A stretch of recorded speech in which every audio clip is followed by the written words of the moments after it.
Hi everyone and welcome. We're down here in my wormery, and for the past week and a half or so I've been operating a fan to blow air across my bins because many of my bins had become way too damp. And a couple of my bins, the one that you see up here and then the one you see down here in the middle, they're the two bins that I've been referring to as my 22s because you can see that the dates are, in this case, April 22, and in the case of this one you could see that it's March 22. So there's only a month difference between these two bins, but nevertheless I was starting to kind of treat them as sort of sister bins, if you will. A lot of times I like to double up bins and start treating them in a similar way. It gives me the opportunity to compare them to each other to see if they're progressing similarly or not. And, you know, with this bin up here being a month older, it was kind of expected that it might progress a little bit more quickly than this other bin down here, with this one being a month behind. And most recently, 3 weeks ago exactly, I had added the last feeding to these two bins. And since that time, the bins have been starving, or at least what I refer to as starving. The worms in those bins are definitely not starving. There's always a plenitude of scraps and little bits of remaining bedding and sticks and stems and stuff. So besides that, it's my understanding that worms can continue to even re-ingest their old castings over and over again. So don't worry, they're not starving. It's just a term and expression that I use to indicate that the bins are no longer being fed. So over those 3 weeks, we were not only allowing the bins to starve, but we were also allowing them to air out and dry off, so that the material in those bins, which was really kind of muddy and sticky and in some cases even pooling up within the bin, like in the one down there, we had kind of an obstacle in front of us before we can consider these bins as being done, which was excess moisture and a lot of remaining food in the bins. But when I was down here yesterday, I figured I would put a glove on and I would check in on these two bins to see how the drying of the material was progressing now that the fan has been blowing across them for a while. And both bins are doing really well. I mean, so well that I believe that I've decided at this point to take this bin right here, the older of the 222 bins, and harvest it. So a lot of times in the most recent harvesting efforts, you've seen me implement what I refer to as horizontal migration. And I mean, right here in the neighboring bin, there's an example of that where I'm really trying to let the worms do all the work and just set up a feeding zone off on one edge of the bin and let the worms move out of the castings themselves. However, in the case of this material, it's so nice and loose and flaky that I thought I'd actually revert back to one of the older methods that I've not used in some time now, which is the so-called light harvesting method. So my idea here was to do this outside. It's a nice sunny day outside. There's a little bit of a breeze blowing and it's not too humid.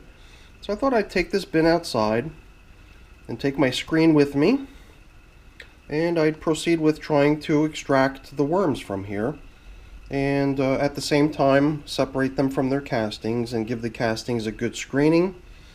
And then once we've got the worms separated from the castings and we've harvested the castings, the worms would be relocated down into one of my newest bins. Actually, my newest bin right there, which is actually a very new bin. It's only 6 days old. It's got about 2,000 worms in it.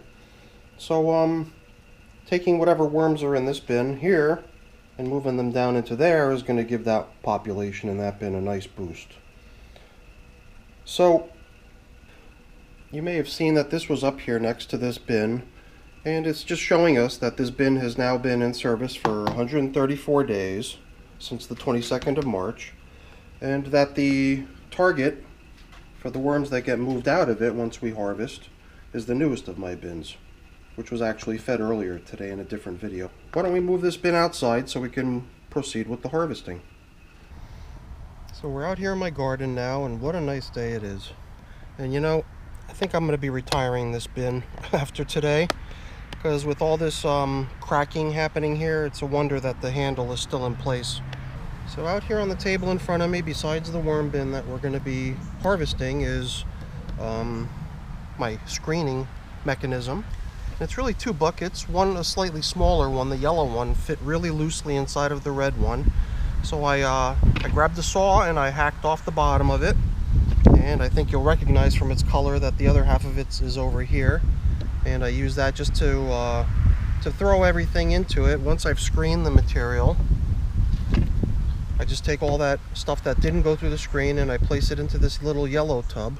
And then over here inside of the red bucket, as the castings start to pile up and it gets heavier and heavier, I just have another bucket over here that I can empty this into periodically, because I do kind of have to handle these two together a bit, moving it around, shaking things to help the screening process happen. And if it just gets overly heavy, it becomes a bit cumbersome. So I'll just periodically offload whatever it is that we've managed to screen into this other holding bucket, just so that I'm not having to handle a really, really heavy bucket full of castings as we proceed. And last but not least is the brush. The brush, you might be wondering, hey, what's that all about? So I've seen other people use a brush for this, and it looked like it was a good idea. And when I tried it, I realized that it's a very good idea. It works really well. And basically the process requires you to give the worms time to burrow down into the material, and then scrape some material off the top that's going to make its way through the screen. And by using this, the brush, you're able to very easily roll the material that's over the worms off, and pretty much ensuring that you're not going to take any worms along for the ride when you scrape off the next batch that you're going to be screening. So I think enough talk. Why don't I set this whole thing up here and I'll demonstrate what I'm talking about. Okay, now since my glove is on my my left hand, I'll be using that hand to scoop with, to move stuff over into the sifter so I can screen the material. So I think I'm going to move things around here a little bit so that it makes a little bit more sense. It's easier to see. And as I collect material that's ready to be screened, I'll be using my gloved hand, and in my other hand I'll be using the brush to manipulate the material and to move it around. So I think what I'm going to do is start moving everything over in this direction. Then you'll get a chance to see how nice this material is. It's still got a very nice moisture level to it, but it's certainly easily crumbly and very fine.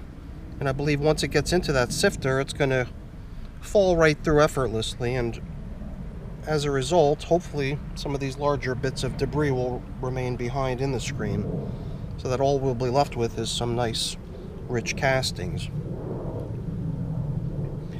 This material is very heavily populated, so I'm very anxious to see how many worms we end up with once we get finished here.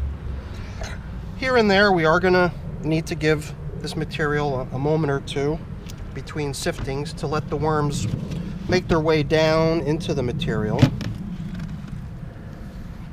retreat from the bright light overhead. Luckily it's a nice sunny day.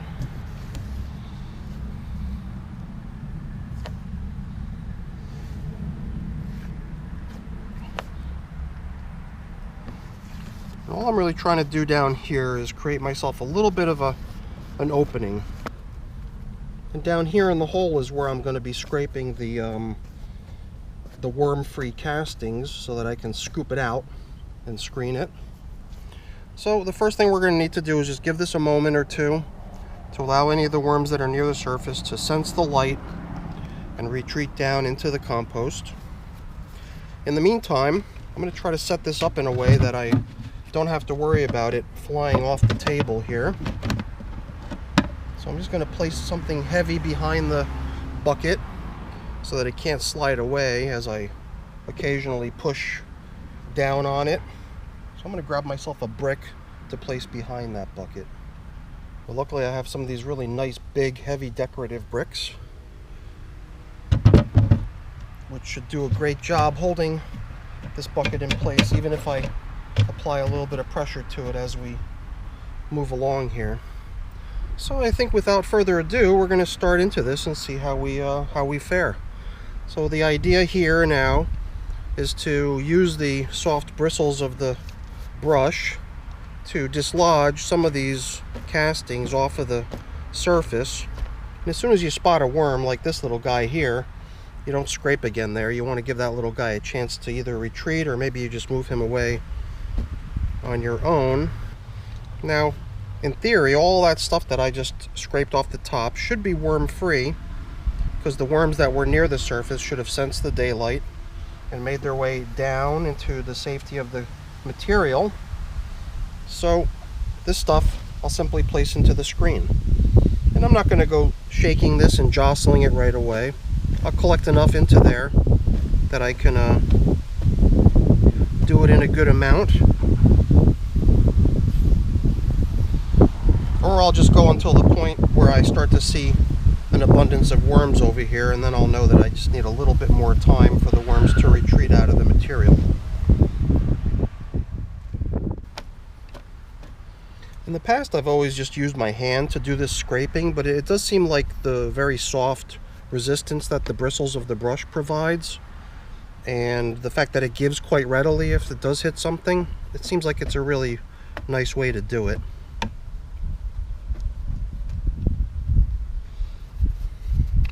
You can tell from the material not sticking to my glove and not sticking to the brush that even though it's got a nice, very nice moisture level to it, it's by no means sticky or goopy or muddy or anything. It's just, it's really nice, damp, but very also at the same time very, very loose breakaway castings. Very easy to handle. Surprising actually, considering the moisture level. And in the past, if you've been on my channel recently, you'll know that I've attempted to try to get away from the whole concept of light harvesting, because it is a bit of a tedious chore, especially if the material does not break away and does not want to easily sift.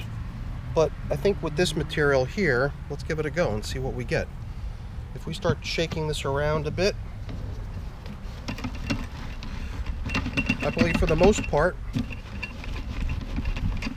probably all gonna fall right through the screen effortlessly. Oh, this is good. I can bang it against the table and get that extra jolting action. So I know that I'm gonna find certain bits of material remaining in the screen that couldn't pass through, and perhaps if it was just a little bit drier, it would pass through more readily, or maybe not. Maybe those are still just chunks of remaining food or something like that. It's hard to say. But I'm not going to go crazy trying to separate it perfectly. This stuff will just get thrown into our catch bucket over here, the yellow tub. And in the end, I'll just be left with some stuff that did not make it through the screen.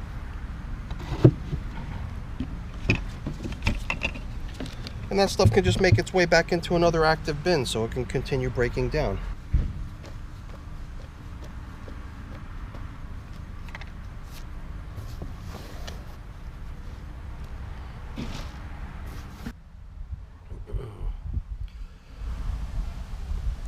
One thing that I think is rather remarkable in this bin is just the sheer number of worm cocoons that I'm seeing everywhere. I mean, all I gotta do is just look and they are there. They are everywhere. So I just spent a couple minutes just picking a few off the surface, putting them in my hand here so we can get a closer look at them. I'll be setting these aside for sure. I'll try to rinse the castings off them so we can get maybe even a better look at them later. But maybe maybe I can come up with some sort of a little side project on these to do something interesting with them. But I'm just fascinated. I mean, they're like literally everywhere. Everywhere I look, I just see cocoons all over the place in this container, which is just so cool. So now our collection of stuff that didn't go through the sifter is collecting. But our collection of stuff that did go through the sifter is also collecting quite nicely here within this bucket. And it's really, really nice fine stuff. Certain little particles definitely fell through, certain little leaf stems and leaf sticks and stuff like that. And another thing that I'm definitely seeing in here is cocoons. Cocoons are everywhere.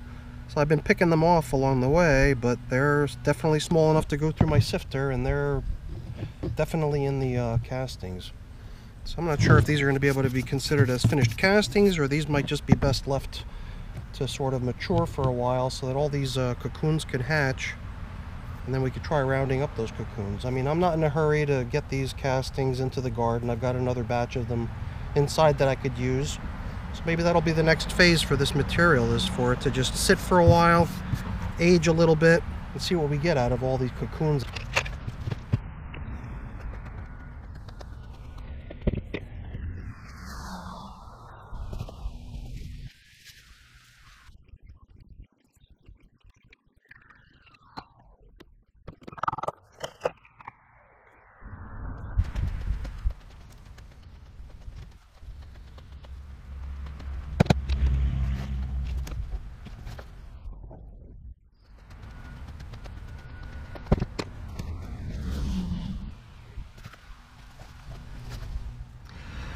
So as you can see now, the sun is shining pretty good onto the castings.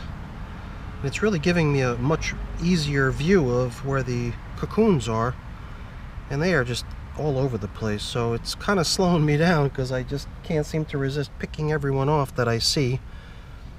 And in most cases, when I spot one and I go to reach for it, there's 2 or 3 more right next to it. So it's almost like a never-ending game here. It's just non-stop cocoons everywhere I look.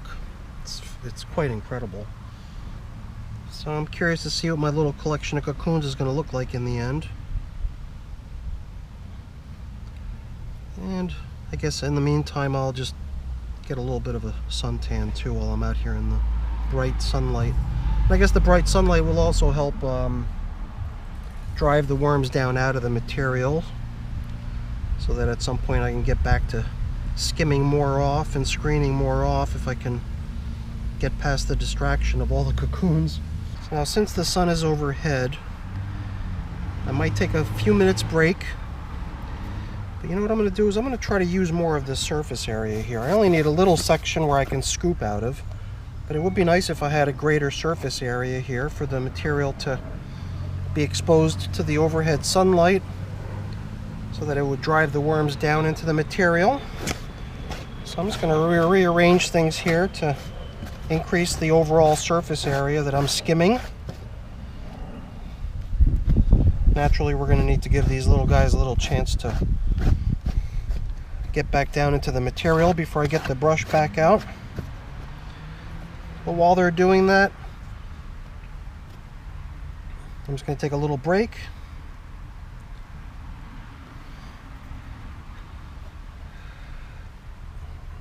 Maybe by that time the shade from the next tree will roll in and I can have a little bit more cover instead of being beaten down on my head with all this bright sunlight.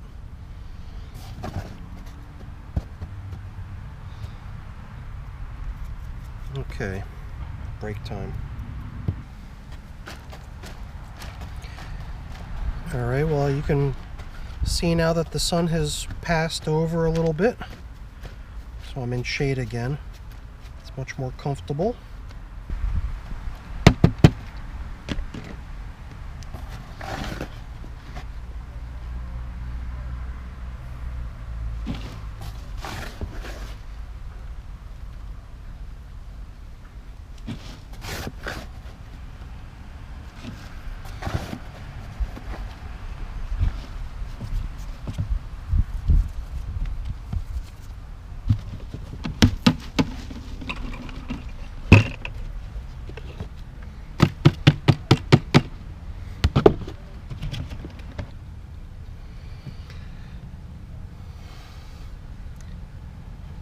No, I've been at this for a while now. I just keep stopping the camera and pressing on, then I come back on once in a while to shoot a little bit more video. But now I'm definitely approaching a point where I think I need to make a decision.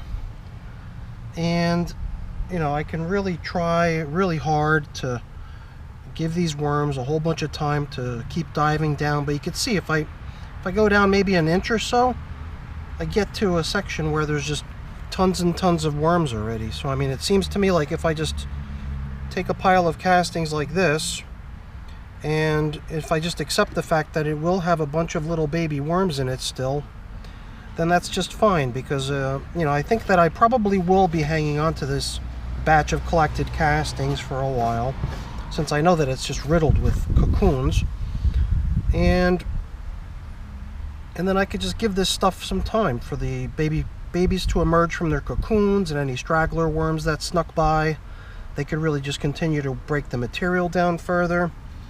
So I'm almost at the point where I'm thinking, almost like what I did a moment ago. Almost like what I did a moment ago. Maybe just take, you know, take just some castings like this, dump them off to the side. If there's some really large worms still in it, then I could pick those out. But if I know that part of what's going along for the ride is a bunch of little itsy bitsy baby worms, then that'll just be fine. I'm not going to sweat it. I'll let them get into my finished castings, and they'll be there for a reason. They'll be there to, I guess, greet the baby worms when they emerge from their cocoons. But more importantly, all the worms that are either going to be in the material or be hatching in the material are going to have the job of continuing to break the material down even further than it is now. So I'm almost at the point where I'm ready to just skim off a little bit more off the top. Maybe just give these guys a little bit more time now that I've sort of disturbed things on the top surface. Give these guys a little bit more time to dive down, maybe skim off some stuff off the top like I just showed you a moment ago. And then I think what we'll be left with is the worms that remain. And I think we're going to have a pretty good number of worms, just from looking at what was right below the surface over here. Definitely curious to see what we end up with here. So I'll just let this sit for another little while longer, do a little bit more skimming, and I think I'm almost at the point where I can say I'm finished. But I've definitely taken a lot more time on this than I expected, because I did not expect to go at this with the objective of collecting cocoons along the way. I just totally made that up along the way, and I don't regret it the least bit, because it's actually the first time I've ever done this, and it's pretty cool. And this material is just full of cocoons, so it makes it actually kind of fun, because you're not really looking that hard. They're just everywhere. So it's just picking them off. It's like shooting goldfish in a barrel. It's actually quite easy. So I'm also looking forward to seeing what kind of a collection of cocoons I managed to pull together. So that's where I stand, but I think I'm almost done.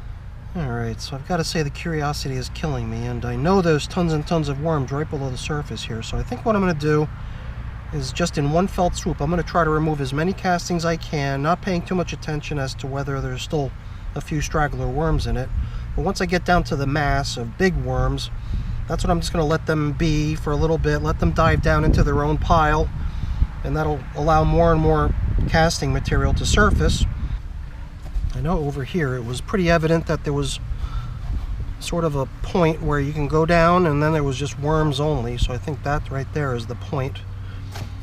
So I'm going to see what I could do about skimming off castings only for the most part, to start getting a rough idea of what we're left with here as far as worms. I know I'm bringing a fair number of worms over in the process.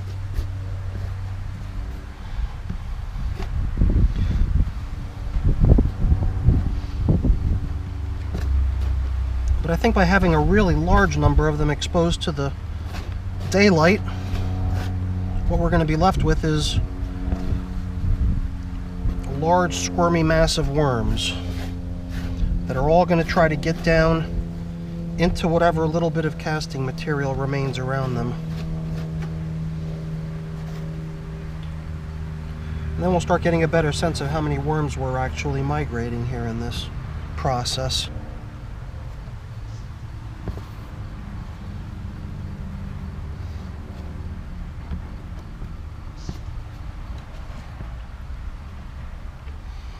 want to get that out of the way so that there's ample light hitting this pile from above so that the worms are compelled to dive.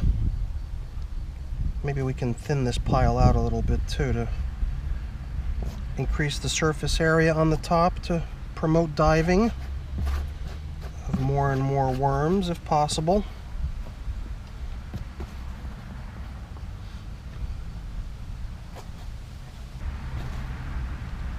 Okay. Wow.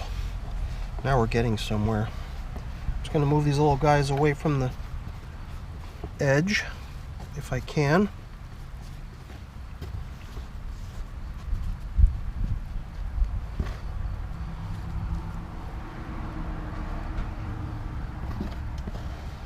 And scoop up everything around them that I can also. You can see they're not happy about seeing the daylight, so they're going to do what they can to get submerged into whatever little material that surrounds them. We'll come back in a couple minutes to see what we got.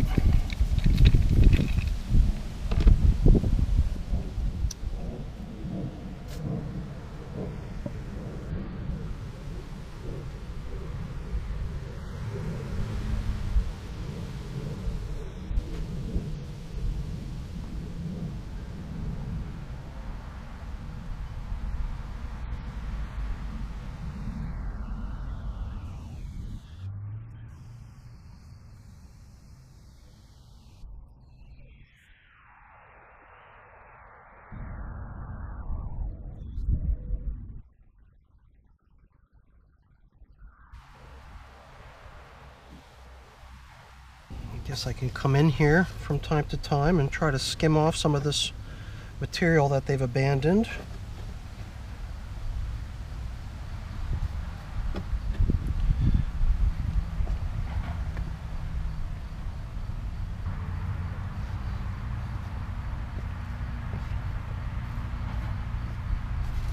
Try to pull them back to the center. Try to maintain a distinct pile here.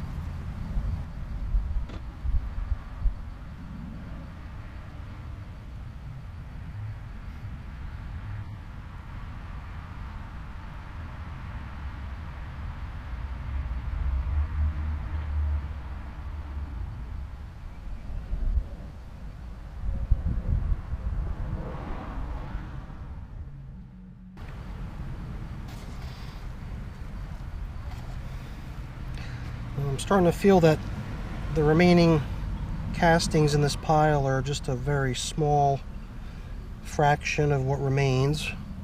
I would have to say that the vast majority of what we're seeing here is worms only at this point. I mean, they've got nothing to dive into anymore. I mean, maybe we can rummage through it just a little bit to see if we can find any significant pockets of castings or anything other than worms in here, but I don't think there are any. So I think we've done a pretty good job of separating the worms from the castings, or at least the most of the worms. I know for sure, or at least I feel like I know for sure, that the castings that we harvested here also have a fair number of worms in them, but even more cocoons, which are also going to translate into a huge number of worms. But I think for our purposes here today, we've done quite a thorough job. So I believe I'm going to extract this pile of worms, and I think they'll fit into this little plastic container here. So why don't I start scooping these little guys out? Ugh, it's not easy to pick them up. Okay.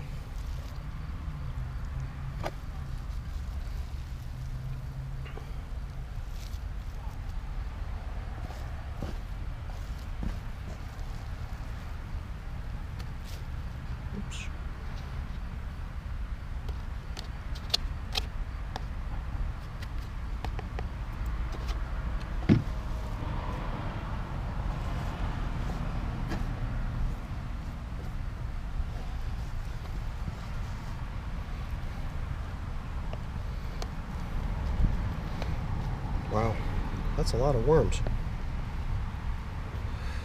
Okay, setting these aside. Let's figure out what to do next here. Kind of feel bad for these little guys all out on the dry. Let's see if we can get them into the pile. See if we can use some castings to scoop them up.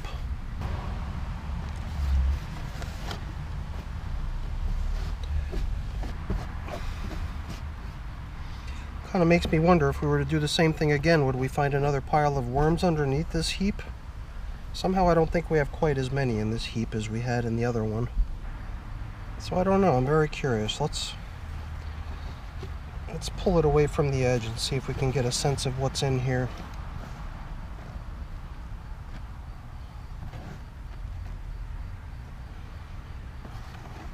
So you would have to admit that there's still a good number of worms hanging out in this material. But for the most part, I think we're talking about castings here. I'm not sure if it's really worthwhile to try to drive these little guys down and do a few more scoops with the paintbrush.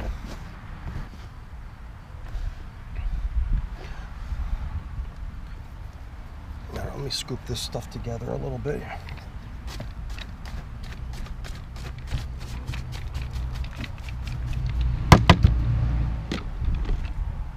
Well, you know, I think I've already kind of come to the determination that our tub of finished castings is not just going to be used as is in the garden. It's going to go through another stage in its life cycle, which is going to be allowing some time for what we know to be a huge number of cocoons in that material to hatch out.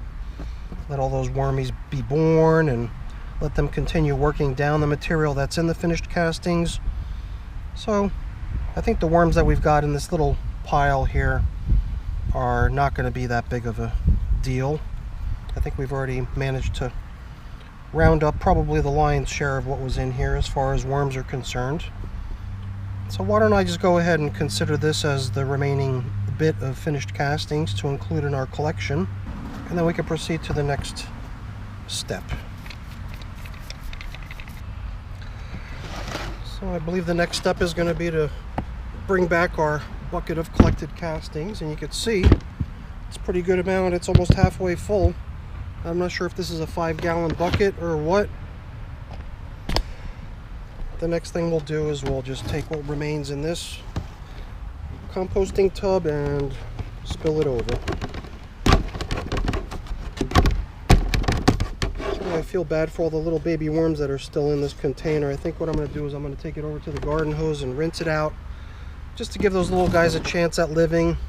They're not going to be part of my worm farm, but they'll be alive and they'll be in my garden, so they should be happy. So let me go take care of that and I will be right back. Okay, so now what are we left with? Over here in the bucket, we've got ourselves, I would say, about half of a bucket worth of finished castings, which we know are riddled with cocoons, as well as a fair number of worms that snuck through. Towards the end, they didn't even really sneak through, we let them pass. So this stuff I think is just going to sit. Maybe I'll put a piece of plastic over it so the moisture doesn't really leave it, because I think the moisture level's good. And in time, I guess those cocoons will hatch and we'll have a tub with a whole bunch of worms in it looking for food, because even though it's basically finished castings and we've basically filtered out all the larger debris and bedding and food scraps that we're not eating, you have to assume that there's still a huge amount of edible material in this. Not to mention that the cocoons... So we've got some stuff here that did not pass through. This is mainly bedding type stuff, mainly leafy materials, maybe some food scraps. And here's the stars of the show. You can barely see them because they've made their way down into the castings, or what remains of the castings. But I would have to say that as far as weight is concerned, I would have to say that at least 95% of whatever weight we've got here has got to be worms, with a little tiny bit of castings material on top. And last but not least, we've got the novelty item over here, which I did not really plan on endeavoring into today, but it's kind of like a little bonus feature, is our little collection here of worm cocoons. My first attempt at trying to round up worm cocoons. And I think if I were to give this stuff a little bit of a rinse, try to get some of these casting material separated from it, we'd be able to better see what kind of a collection we have here. So I might give that a try to see what we ended up with here. But what I really like to do is get these worms that we've extracted from their castings into their new home, which is going to be my newest bin, which is down in the basement. So I'm going to start hauling all this stuff back down into the wormery, and we'll regroup down there. Okay, so down here in my wormery, I think we're going to start with the scale. Scale is presently set to pounds and ounces, and I did weigh the container that the worms are presently in before I took it outside to put the worms in it, and it showed that it was 110 grams or 4 ounces. So let's see what we came up with here. Wow, can that be right? 2 pounds and 2 ounces? And I guess if we deduct maybe a couple ounces worth of castings, we've got 2 pounds of worms here. Wow, that's a pretty nice amount of worms, if I do say so myself. Switching over to metric units, we've got 1.08 kilograms. So that's 1,090 grams, and I had measured 110 grams earlier, so that puts us just under a kilogram of worms. Alright, let's go get their new home out here so we could release them, let them finally get situated into their new home and have a chance to relax after all that disruption. Alright, let's get going. So now here in my newest worm bin, which is only 6 days old at this point, I've got an estimated 2,000 worms already. And they were loaded in at 2 separate times. 1,000 worms and then another 1,000 worms in the very beginning. Earlier today I even spent some time feeding the worms. And you know, if you want to see that feeding video, I can post a link to it up in the corner over here, because that was kind of fun to watch. Although it was more fun to watch the other bin in that video that got fed, which is a far more heavily populated bin. So now before we drop these little guys in here, we've got a fair amount of reclaimed stuff that did not pass through the screening process. And this is all good bedding, good uneaten food scraps. So I'm going to be adding this to the bin as well, so that it can continue breaking down here in a new space. So let's spread that out evenly to get a good flat surface on top. Before I release our couple pounds of worms that we've got here, let me just quickly talk about what's happening with the cocoons. I grabbed my little spray bottle and I wanted to wet down the cocoons, and I've made a little filter set up here that I can maybe pour this into, and then maybe the gooey muddy material will sift out, and then I can start picking out the cocoons. I don't know, I've never dealt with cocoons before, so I'm not sure what to expect. So my thought was to try to clean these up a little bit to get a better look at them. But at this point I don't know how long that's going to take or where it's going to lead, so this won't be included in today's video. It was really just I guess the finding of the cocoons was all we got involved with today in this video. I'll probably do a follow-up on these once I kind of clean them up and we can get a better look at what's happening in here. So stay tuned for that in a future video.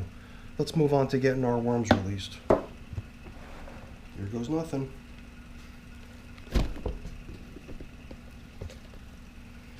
Wow.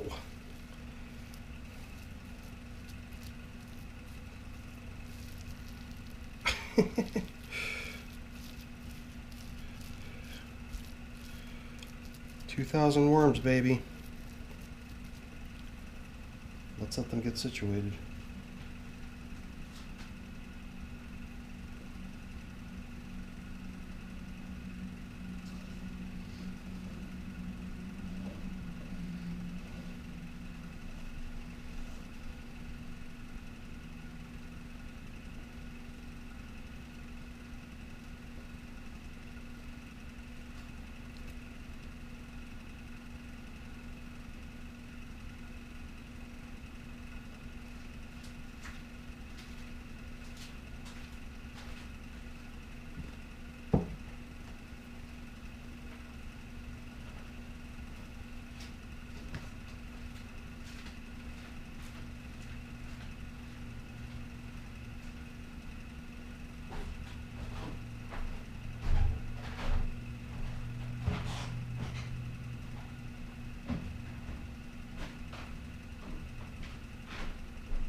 Wow, that's such a cool shape. Look at that. You can see exactly where the pile of worms had been.